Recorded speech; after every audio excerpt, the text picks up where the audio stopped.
క్రీస్తునందున్న ప్రియులకు ప్రేమతో వందనాలు తెలియజేయుచున్నాను. డిసెంబర్ నెల 8వ తేదీ 2024. ఈరోజు దేవుడు మనకు చేస్తున్న వాగ్దానం ఏమిటనగా యెషయా గ్రంథము 55వ అధ్యాయము 3వ వచనం. చెవియొగ్గి నా యుద్ధకు రండి, మీరు వినిన ఎడల మీరు బ్రతుకుదురు. ఆమేన్. నా ప్రియమైన సహోదరి సహోదరులారా, ఈ లోకంలో జీవిస్తున్న మనమందరం కూడా ఏదో ఒక రోజు ఖచ్చితంగా మరణిస్తాం. అయితే మనమందరము కూడా దేవుని యొద్దకు వచ్చి దేవుని మాటలు విన్నట్లయితే బ్రతుకుతాము అని దేవుడు వాగ్దానం చేస్తున్నాడు. ప్రియులారా, దేవుడు చేస్తున్న వాగ్దానము ఈ లోకానికి సంబంధించింది కాదు, నిత్యత్వానికి సంబంధించింది. దేవుని మాటలు ఎవరైతే వింటారో వారు నిత్యము పరలోక రాజ్యములో దేవునితో కూడా బ్రతుకుతారు అని అర్థం. దేవునికి మహిమ కలుగును గాక. ఎలాంటి జీవితాన్ని జీవించినా ఈ లోకంలో ఒకరోజు కన్ను మూయాల్సిందే, నీతిమంతులైనా అనీతిమంతులైనా. అయితే నీతిమంతులుగా జీవించిన వారు నిత్యత్వంలో కూడా శాశ్వత కాలం జీవిస్తారని ప్రభు మాట్లాడుతున్నాడు. ప్రియులారా, చాలా మంది దేవుని యొద్దకు వస్తున్నారు కానీ దేవుని మాటలు వినటం లేదు. అదేంటి, ప్రతి ఆదివారం వింటున్నాం కదా, సెల్ ఫోన్లో వింటున్నాం కదా అని మీరు అడగొచ్చు. అవును, వినటము అంటే చెవులతో వినటం కాదు. వినటము అనే మాటకు నిజమైన అర్థం, విన్నాము అన్న మాటకు నిజమైన అర్థం ఏంటంటే దాని ప్రకారంగా జీవించటము అని అర్థం.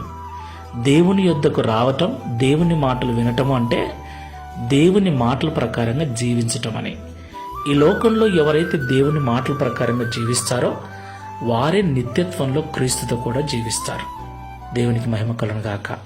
కాబట్టి ఒకసారి పరలోకం వెళ్ళాలి, అక్కడే దేవునితో కూడా నిత్యత్వంలో ఉండాలని ఆశపడుతున్న మనమందరం ఈ లోకంలో దేవుని యొద్దకు వస్తున్నాం.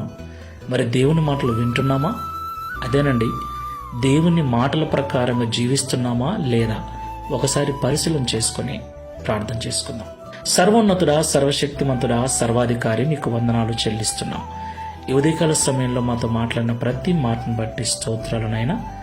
నిజమే తండ్రి, మేమందరం కూడా పరలోకంలో ఉండాలని, నీతో కూడా నిత్యము బ్రతకాలని, జీవించాలని ఆశపడుతూ నీ యొద్దకు వస్తున్నాం. అయితే అలాగా మేము నీతో కూడా నిత్యత్వంలో జీవించాలంటే నీ యొద్దకు వస్తున్న మేము మీ మాటల ప్రకారంగా జీవించాలని మాతో మీరు మాట్లాడారు. అయ్యా, మేమందరం నీ యొద్దకు వస్తున్నాం, నీ మాటలు వింటున్నాం, కేవలము వింటున్నాం. విన్నంత మాత్రాన నీ రాజ్యము చేరమని, విన్న వాటి ప్రకారంగా జీవించినప్పుడే నిత్యత్వములో మేము ఉంటామని మాతో మాట్లాడారు.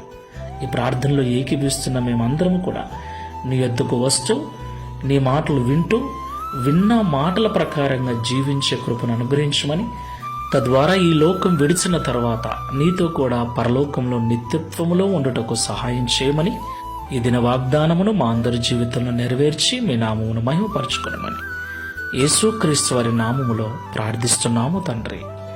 Amen. Praise the lord. God bless you.